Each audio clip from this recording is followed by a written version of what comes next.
俄烏戰爭打到現在，俄羅斯所謂的世界第二早就成了國際笑話。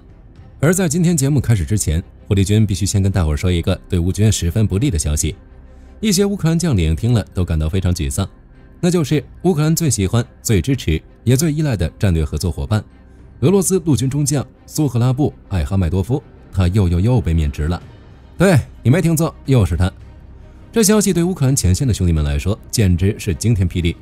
因為他們是失去了最穩定的軍工提款機。大家是不是覺得這反差很有梗？別急，今天火力軍要帶大家看更深層的東西，看看烏克蘭如何越打越強，盟友遍地開花，也看看俄羅斯如何越打越窮，盟友跑到一個都不剩。精彩資訊馬上開始。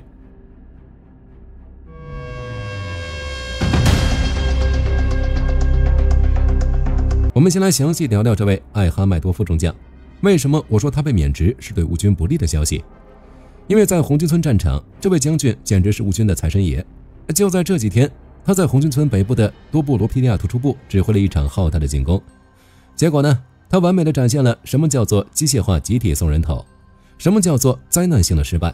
與之對戰的烏軍第25旅的兄弟們坐在掩體裡喝着咖啡，就收到了這位俄將軍送來的一整個裝甲縱隊軍功。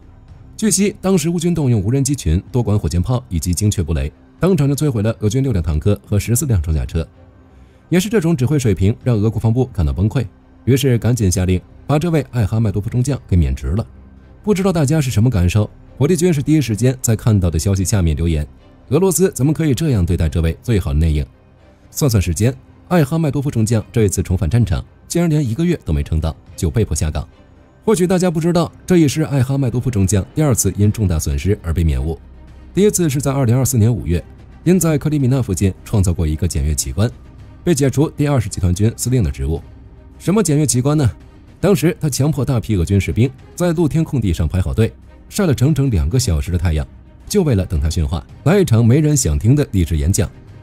結果呢，演講還沒開始，烏軍的海馬斯導彈就先到場剪彩了，直接造成超過200人死傷，哀鴻遍野。這件事在當時引發了俄軍內部的強烈憤怒，士兵們甚至聯名寫信給濱海邊疆區的總督，控訴他草菅人命。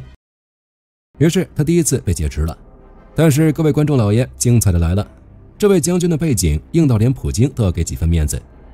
他出生於车臣，在俄軍高層的少數民族将領中擁有極強的凝聚力，所以他不僅沒被送上軍事法庭，竟然還在保留職位的同時，於2025年7月被授予了俄羅斯英雄稱號。這種一邊送人頭一邊領獎牌的官場現形記，正是俄羅斯軍隊系統性崩潰的縮影。雖然他現在第2次被免職了，但火力軍覺得以他的能量，說不定下個月他又會改個名字回到前線，繼續指揮俄軍送人頭。對俄軍士兵而言，他們應該很不希望再看到艾哈邁多夫中將回來，但烏軍呢，應該恰好相反。只要艾哈邁多夫還在指揮，這仗就贏了一半。這就是為什麼火力軍說他的下台是對烏軍極大的損失。俄羅斯軍隊系統性崩潰，除了體現在內部腐敗、頻出草包將軍外，還體現在國際影響力的下降上。俄羅斯在德佐地區駐軍1500人，這支軍隊就像是莫斯科插在摩爾多瓦和烏克蘭背後的一把匕首。以前摩爾多瓦國力微弱，面對俄羅斯的干涉只能忍氣吞聲，但現在風向徹底變了。隨着俄羅斯在烏克蘭戰場威信掃地，這個人口只有240萬的小國摩爾多瓦終於決定趁你病要你命。根據歐洲新聞廣場的報道，烏克蘭和摩爾多瓦最近聯手幹了一件讓普京跳腳的大事，他們關閉了通往德佐地區的所有通道，包括領空也徹底封鎖。這意味着什麼？這意味着駐軍德佐的1500名俄軍補給線被徹底切斷了，他們現在正陷入燃油、武器甚至生活物資短缺的絕境。現在除非俄羅斯直接進攻摩爾多瓦或烏克蘭，否則莫斯科根本沒有辦法讓這支部隊繼續維持存在。有媒體報道稱，此舉是報復俄軍持續空襲敖德薩港，試圖在不使用武力的情況下孤立莫斯科在該地區的軍事存在，並逐步剝奪其施加壓力的手段。以前這1500人是莫斯科用來干預摩爾多瓦的支點，現在他們卻變成了莫斯科甩不掉的包袱。一個曾經的超級大國，現在竟然被2個小國聯手拿捏了。這說明了什麼？這說明了俄羅斯的盟友圈已經縮小到了極限。曾經那些被俄羅斯欺壓的鄰居，現在一個接一個跳出來反抗。摩爾多瓦的這招圍堵，簡直是把俄羅斯的臉皮按在地上摩擦。這就是實力的翻轉，也是勇敢者的獎勵。烏克蘭越打越強，身邊的朋友也越來越硬，而俄羅斯除了對着地圖生悶氣，還有一點辦法嗎？此外，外交上潰敗所帶來的影響還不止於此，俄羅斯的經濟崩潰速度更是驚人。大家都知道，俄羅斯還能支持這場戰爭，很大一筆資金是靠賣油維持的，甚至為了規避制裁，他們還搞了一支龐大的影子艦隊。但就在最近，影子艦隊的好日子結束了。綜合俄方消息稱，俄羅斯影子艦隊有不下4艘油輪在黑海遭到了襲擊，除了先前已報道的德爾塔和諧號和馬蒂爾達號外，弗洛伊德號和德爾塔至尊號也遭到了袭擊。所有船只都是前往底海联盟管道装油途中遇袭的，地點均在俄羅斯新罗西斯克海岸附近。這簡直是直接往普京的荷包裡扔炸彈。更讓俄羅斯感到絕望的是，英國《泰晤士報》透露，倫敦方面正在考慮扣押這些影子油輪，甚至要把沒收的石油賣掉，並將所得款用於援助烏克蘭。拿你的油換成錢，再買成炮彈打回你身上，這大概就是俄羅斯的現實報。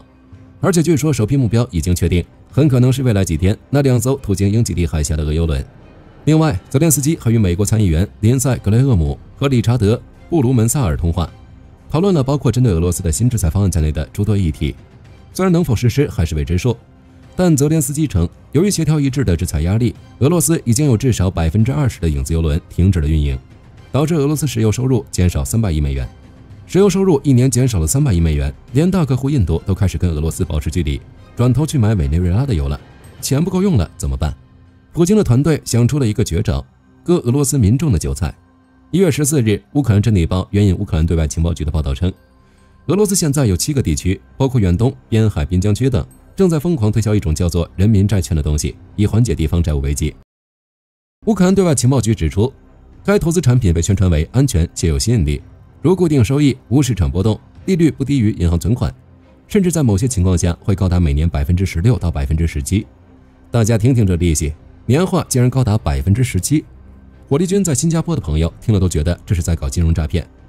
在台灣，如果有人跟你說保證收益17%，你第一反應一定是叫警察。但在俄羅斯，其財政部副部長莫伊塞耶夫卻說這叫愛國，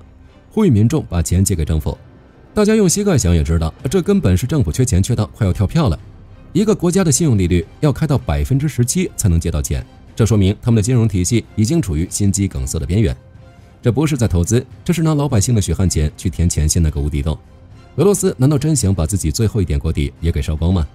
最後，我們把視角拉回到最殘酷的戰場上，戰場上基本沒有太大變化，戰略態勢沒有什麼改變，依然是俄攻無守反擊。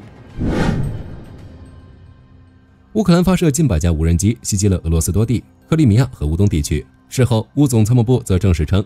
羅斯托夫地區負責研發生產閃電無人機和獵戶座無人機零部件的大西洋航空無人機工廠遭到導彈襲擊。與此同時，烏軍無人機還襲擊了被佔領的頓涅茨克地區馬基伊夫卡的變電站，導致該區域斷電並陷入黑暗。被佔領的馬里烏波爾和馬基伊夫卡的多個目標同樣遭到了襲擊，包括330千伏米爾納變電站、220千伏亞速變電站，以及馬基伊夫卡的俄軍第51集團軍彈藥庫和俄軍燃料庫指揮所等目標。還有衛星圖像顯示，克里米亞米日赫里耶鎮的俄軍炮兵彈藥庫、克拉斯達諾爾邊疆區塔曼石油天然氣公司的石油碼頭均在遭到烏軍無人機和導彈襲擊後受損嚴重。值得關注的是，由於烏軍無人機的反擊猛烈，別爾哥羅德州州長格拉德科夫已在社交媒體建議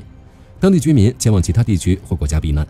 可見，越來越多的俄羅斯人將感受到戰爭的代價，直至俄羅斯人無法承受。同時，這也反映出烏軍無人系統部隊在戰場上正發揮越來越重要的作用。烏軍總司令希爾斯基也在本月初發文稱，光是去年12月，烏軍無人機部隊就消滅了3.3萬名俄軍。3.3万人是什麼概念？這剛好等於俄羅斯國防部1個月招募新兵的總量。也就是說，俄羅斯辛辛苦苦在全國各地騙來的、買來的炮灰，送到前線1個月就被烏軍的 AI 無人機給精準對沖掉了。像是馬扎爾人布羅夫迪帶領的部隊，自成立17個月以來，執行了超過83萬次任務，摧毀了價值20億美元的裝備。大家想象一下，一個2名飛手組成的無人機小隊，就能控制相當廣闊的區域，甚至直接摧毀一整支坦克連。現在烏克蘭甚至得到了全球頂尖 AI 公司的技術支持，他們正在實現發射後不管的自主導引技術。即使俄軍使用了強大的電子干擾，烏軍無人機照樣能自動找目標，這就是科技的代差。反觀俄軍這邊，因為重型裝備快被打光了，戰術變得極其原始且荒謬，前線甚至出現了鐵皮突擊車，就是把報廢不展車的炮塔焊在普通民用轎車上，就這樣衝向烏軍陣地。這種車在無人機面前簡直比紙紮的還要脆弱。更誇張的是，因為摩托車也快用完了，前線竟然出現了騎馬、騎駱駝衝鋒，這真的是2026年嗎？火力軍曾在網絡上看到過這樣一個說法，說那些與俄羅斯國防部簽約的士兵，平均壽命只有12天。第一天簽約領獎金，第2到11天訓練，第12天去衝鋒，然後陣亡。雖然看起來這是極端的猜測，但不可避免地反映出俄軍內部的狀態。這種把人命當成消耗品的戰爭模式，只會無休止消耗俄羅斯國運。烏克蘭雖然打得辛苦，但他們的人員傷亡率，據希爾斯基表示，反而在2025年期間下降了13%，因為烏克蘭在進步，在轉向更智慧、更高效的作戰模式。另一邊，俄羅斯對哈爾科夫附近的一處郵政枢紐同樣發動了大規模襲擊，導致建築物損毀並引發火災，過火面積達500平方米以上。據應急服務部門稱，共有4人遇難，6人受傷，30人獲救，但目前尚不清楚突防成功的俄軍导彈和無人機還造成了哪些傷害。詳細戰況有待進一步報道。地面戰場沃夫昌斯克方向，俄軍正向城市南部推進，并在那裡夺取了通往维尔恰，其位于沃夫昌斯克镇北部約6公里處，戰前常住人口約1600人的鐵路線。與此同時，特謝爾內也陷入了灰色地帶，這片區域與沃夫昌斯克市東南部地區相鄰。儘管形勢有所惡化，但俄軍仍未能攻下沃夫昌斯克，這個位於烏克蘭邊境上的小城鎮，充分暴露了其無能和不足。庫皮揚斯克方向倒是傳來了些好消息，增援的俄第47坦克師陷入烏軍半包圍，有一支俄軍小隊被俘虜。康斯坦丁尼夫卡方向，俄軍繼續從南部通過森林進入伊利尼夫卡，試圖在該村最南端的房屋中鞏固陣地。在別列斯托克以南地區，烏軍無人機發現有4到5名俄軍嘗試沿安克萊班比克水庫以北的指定路線滲透該區域，試圖從西面攻入伊萬諾皮利亞，但目前尚未有所進展。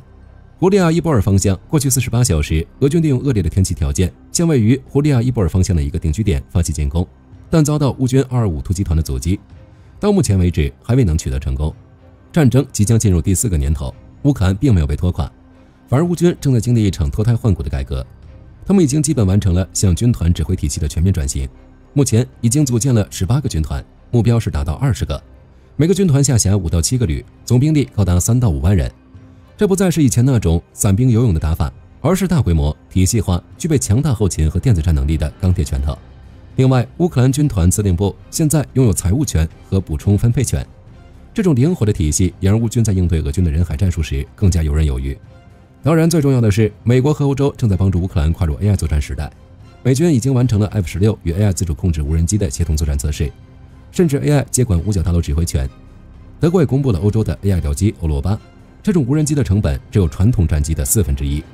它們可以發動飽和打擊，擔任誘餌，或者直接執行高風險打擊。這就是烏克蘭的盟友們提供的最強底氣。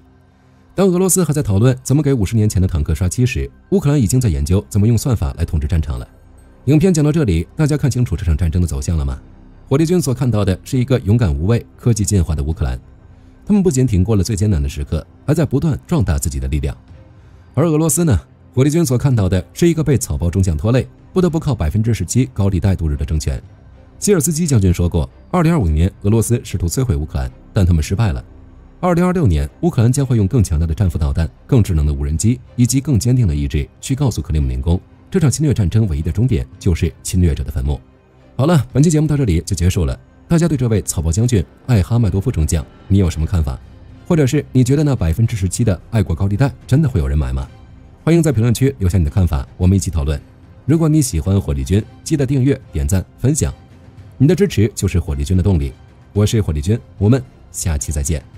好的，各位觀眾朋友們，我們頻道一直在聊真實的軍事資訊和武器裝備，後台也經常有朋友問，有沒有值得推薦的入門級模型？今天就和大家分享一款近期接觸到的產品。首先，它的外形還原度做得相當不錯，比例準確。武器上的一些關鍵細節和標識也都有體現，材質也說得過去，拿在手上有不錯的分量感。其次，它具備一定的可動性，對於理解基礎操作原理有一定幫助，讓它不僅是個靜態擺件。綜合它的做工和可玩性來看，價格確實比較親民。對於想入門模型收藏，或者單純想在桌上貼一個擺件的朋友來說，是一個性價比很高的選擇。商品鏈接已經給你們上了。感興趣的朋友可以自行了解。